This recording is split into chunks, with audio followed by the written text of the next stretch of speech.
बिस्मिल्लाहिर्रहमानिर्रहीम, अस्सलाम वालेकुम। खेलों की खबरों पर तबसर और तज्जियों से स्कोर के एक और प्रोग्राम के साथ सैयद याह्या हुसैनी आपकी खिदमत में हाजिर है। श्रीलंका के खिलाफ 2 टेस्ट मैचों की सीरीज खेलने के लिए पाकिस्तान का 18 रुकनी स्क्वाड बरास्ता दुबई कोलंबो पहुंच गया है। बुध और जुमेरात की दरमियानी शब पाकिस्तान टीम 16 घंटे की तवील मुसाफत तय कर श्रीलंकन सरजमीन पहुंची, जिसके बाद जुमेरात को पाकिस्तान क्रिकेट टीम ने आराम किया और सिर्फ पूल सेशन में हिस्सा लिया। दूसरी जानिब श्रीलंका में कोविड-19 के बढ़ते हुए केसेस की वजह से पाकिस्तान क्रिकेट स्क्वाड को कोविड प्रोटोकॉल्स पर सख्ती से अमल करने की हिदायत की गई हैं।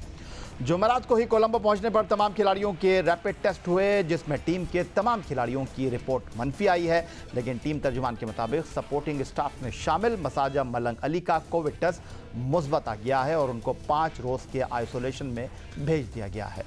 पाकिस्तान और श्रीलंका के दरमियान टेस्ट सीरीज का आगाज 16 जुलाई को गौल में होने वाले पहले टेस्ट मैच के साथ होगा।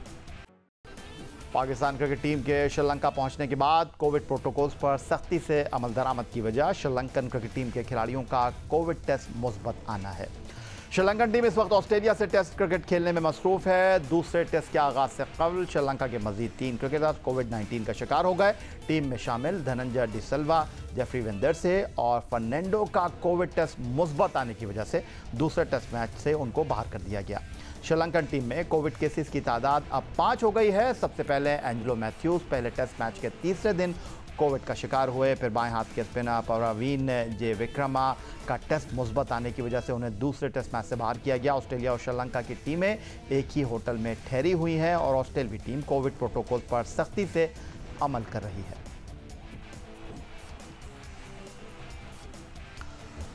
और अब कुछ बात कर लेते हैं Pakistan test wicket keeper batsman Zulqarnain Haider की, जो ओमान में लीग खेलते हुए मैदे की तकलीफ का शिकार हो गए। मैदे में ख़तरनाक इन्फेक्शन की वजह से वो वतन वापस आए और लाहौर के अस्पताल में उनका ऑपरेशन करवाया गया, जिसके बाद वो बहुत कमज़ोर हो गए हैं और पैसे की कमी की वजह से वो मज़ीद इलाज कराने के काबिल न थे।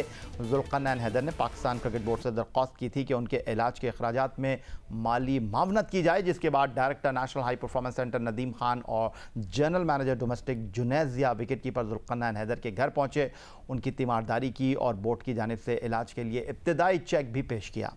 मेडिकल अखराजात उठाने पर जुल्करनैन हैदर ने पाकिस्तान क्रिकेट बोर्ड का शुक्रिया अदा किया। जुल्करनैन हैदर ने 1 टेस्ट, 4 एक रोज़ा मैच और 3 T20 मैचों में टीम पाकिस्तान की नुमाइंदगी की। 2010 में मुत्तहिदा अरब अमारात में कौमी टीम को छोड़कर इंग्लैंड चले गए थे, जिसके बाद उनका करियर तनाज़ात का शिकार हो गया था। डिपार्टमेंटल क्रिकेट बंद हुई तो उनकी नौकरी भी ख़त्म हो गई, जिसके बाद बैरून मुल्क लीग्स खेलकर वो अपना और फैमिली का पेट पालते रहे हैं।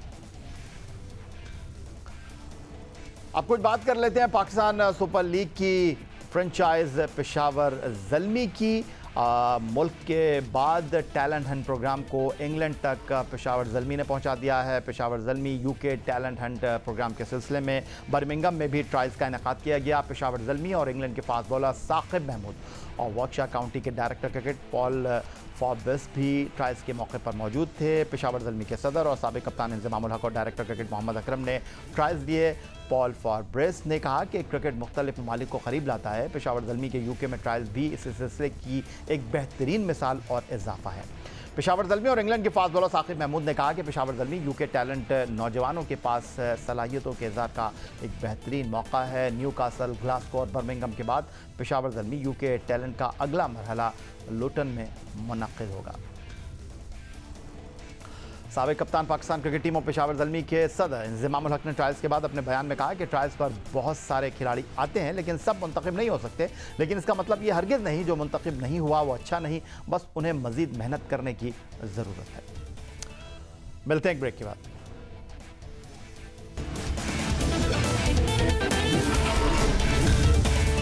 पाकिस्तान सुपर लीग की अगर हम बात करते हैं तो पाकिस्तान सुपर लीग में 6 टीमें Quetta gladiator, Peshawar Zalmi, Karachi Kings, Islamabad United, Peshawar Zalmi और लाहौर कलंदर की टीमें इस लीग को कामयाब बनाने में इंतहाई अहम किरदार अदा करती हैं अपनी मौजूदगी के साथ।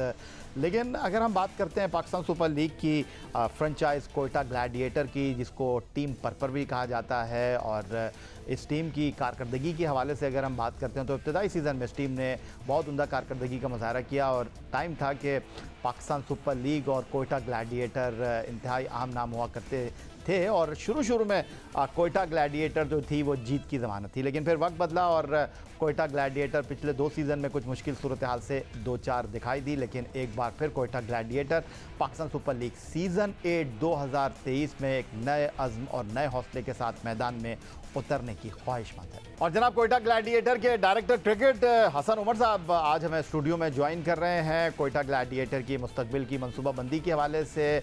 और गोल ग्लैडिएटर इस माह के आखिर में श्रीलंका जा रही है लंका प्रीमियर लीग खेलने के लिए, उस पर गुफ्तगू करने के लिए हमारे साथ मौजूद हैं और टेलीफोन लाइन पर हमारे साथ मौजूद होंगे कोयटा ग्लैडिएटर के ओनर चेयरमैन मोहतरम नदीम उमर साहब। आपको भी हम खुशामदीद कहते हैं। गुफ्तगू की शुरुआत हसन आपसे कर लेते हैं और जानना आपसे ये चाहूँगा कि कोयटा ग्लैडिएटर ने इब्तदाई दिनों में जिस तरह सफ़र की शुरुआत की और जिस तरह कोयटा ग्लैडिएटर ने पाकिस्तान सुपर लीग में अपनी कामयाबियों के तसलसल को आगे बढ़ाया, क्या कहेंगे आप कोयटा ग्लैडिएटर और पाकिस्तान सुपर लीग और आपका साथ? और यही भाई पहले तो बहुत शुक्रिया शो में बुलाने का, सब लोगों को अस्सलाम वालेकुम। बिल्कुल ऐसे ही है, जब स्टार्ट हुआ था PSL तो कोयटा ग्लैडिएटर्स की जो सक्सेस रेट थी वो काफ़ी ज़्यादा थी, बट अनफॉर्चुनेटली कुछ ऐसे सर्कमस्टांसेस हुए, कुछ ऐसे हमारे साथ चीज़ें हुई जिसकी वजह से हम लास्ट 2-3 सीज़न में अच्छा परफॉर्म नहीं कर सके। लेकिन ऑब्वियसली आपको पता है क्रिकेट है, अप्स एंड डाउन्स होते हैं, तो हम अपनी जो भी शॉर्ट कमिंग्स हैं उस पर काम कर रहे हैं और बिल्कुल ये बहुत ज़बरदस्त एक प्रोडक्ट हो गया पाकिस्तान का।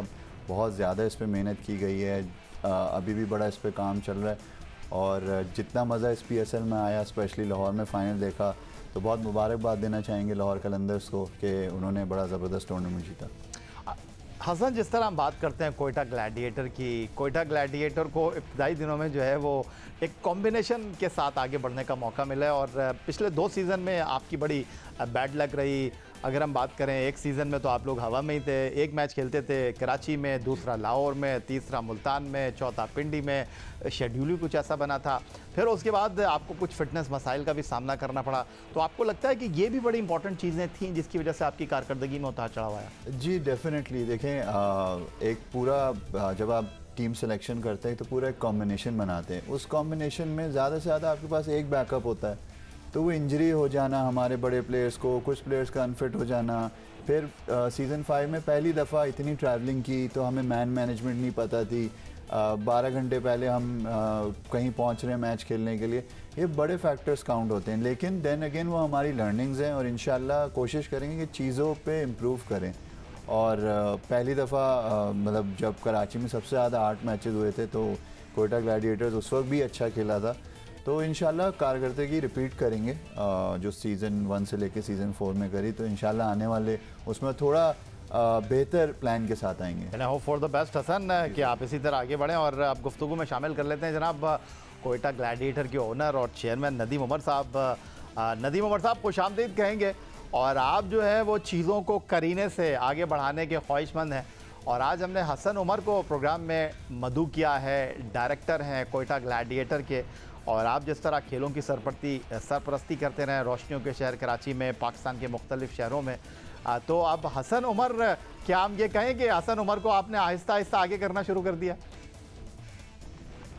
या भाई, मैं आपको कहा, आपका बहुत शुक्रिया कि आज आपने कोयटा ग्लैडिएटर पे प्रोग्राम कर रहे हैं। बस या भाई, हर चीज़ का एक टाइम होता है और हसन को पहले से क्रिकेट का बहुत शौक है और ये हमारे 3 बेटों में से एक हैं जो जिनको क्रिकेट ऑर्गेनाइजिंग में क्रिकेट को पहचानते बहुत ज़्यादा हैं, तो ये असल क्रिकेट की पीछे अब जरूर होंगे।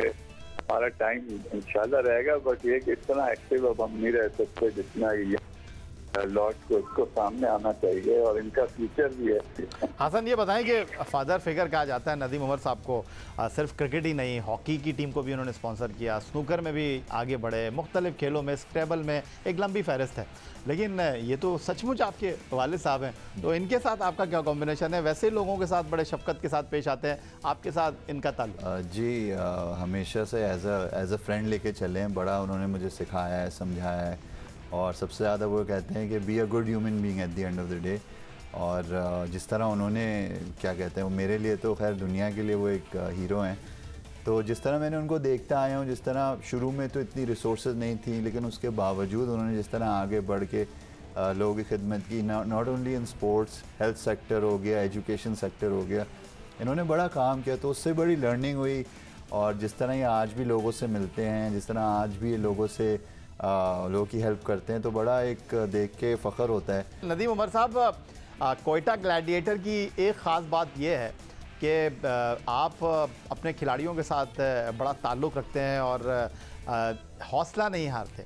और इस बार भी लोग ये जानना चाह रहे हैं कि जनाब विकेट कीपर सरफराज के साथ आपकी बड़ी मोहब्बत है। 2017 में वो चैंपियंस ट्रॉफ़ी के फातेह कप्तान थे।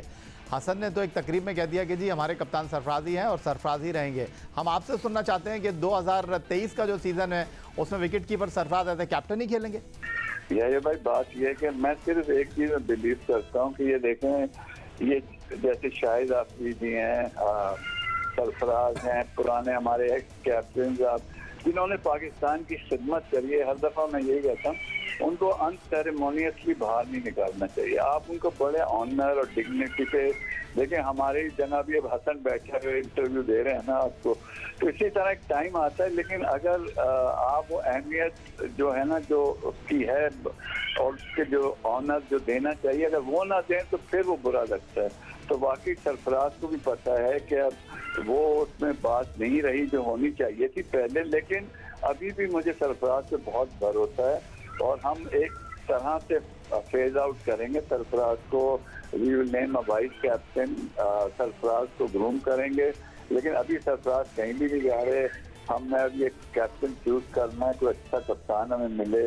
बहुत से नाम गौर कर रहे हैं उनसे हम लोग, तो जो अच्छा मिलेगा और सरफराज ही उनको ग्रूम करेंगे। अगर हम पाकिस्तान सुपर लीग की मुख्तलिफ फ्रेंचाइजेस की बात करते हैं तो लाहौर कलंदर जिस तरह अपना गेम डेवलपमेंट प्रोग्राम कर रही है, फिर talent hunt programme Peshawar Zalmi कर रही है, आप लोग जो हैं वो कोयटा जाकर तवातुर के साथ वहाँ पर मुख्तलिफ प्रोग्राम्स करते रहे हैं, लेकिन हम ये समझें कि मुस्तकबिल में इसमें मज़ीद तेज़ी आएगी? जी बिल्कुल।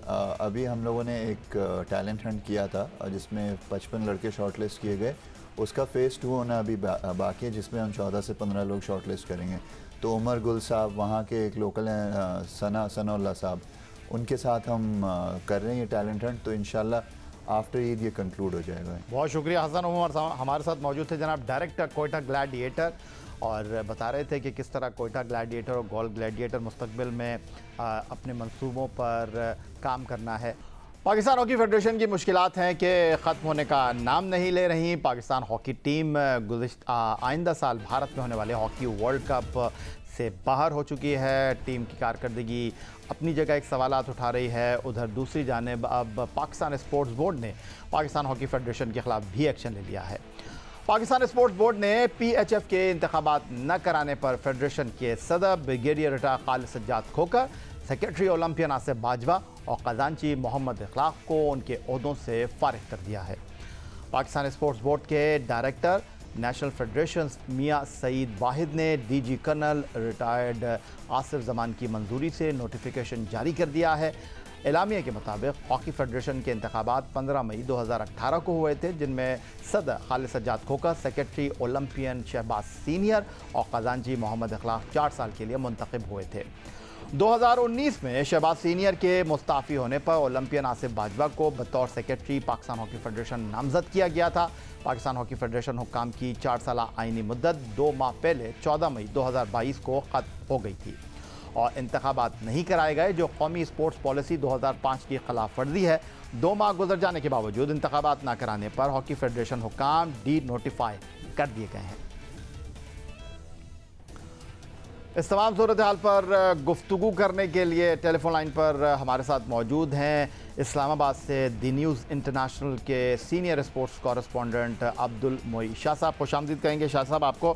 शाह साहब, ऊँट किस करवट बैठता हुआ दिखाई दे रहा है। एक तरफ पाकिस्तान हॉकी फेडरेशन जो है वो पाकिस्तान सुपर लीग की तर्ज पर हॉकी लीग कराने की मनसूबाबंदी कर रही है। हॉकी फेडरेशन में ओहदों के हवाले से उखाड़ पचाव, ओलंपियन मंजूर जूनियर साहब जो कि सिलेक्शन कमेटी के सरबराह हैं, उनको जो नया ओहदा दिया गया था उसको उन्होंने लेने से इनकार कर दिया। और दूसरी जानिब पाकिस्तान हॉकी फेडरेशन के गैर मुल्की कोच एक्मन सेक्फ्राइड जो हैं उन्होंने हाथ खड़े कर दिए हैं। वो कह रहे हैं जनाब कॉमनवेल्थ गेम में इस टीम से ज़्यादा उम्मीद ना रखी जाए, अपना बेस्ट देने की कोशिश करेंगे। ये सारी चीज़ें अपनी जगह, लेकिन अब पाकिस्तान स्पोर्ट्स बोर्ड ने जो डी-नोटिफाई कर दिया है पाकिस्तान हॉकी फेडरेशन के ऑफिशल्स को, ये कितना पाकिस्तान हॉकी फेडरेशन के लिए बड़ा धचका है?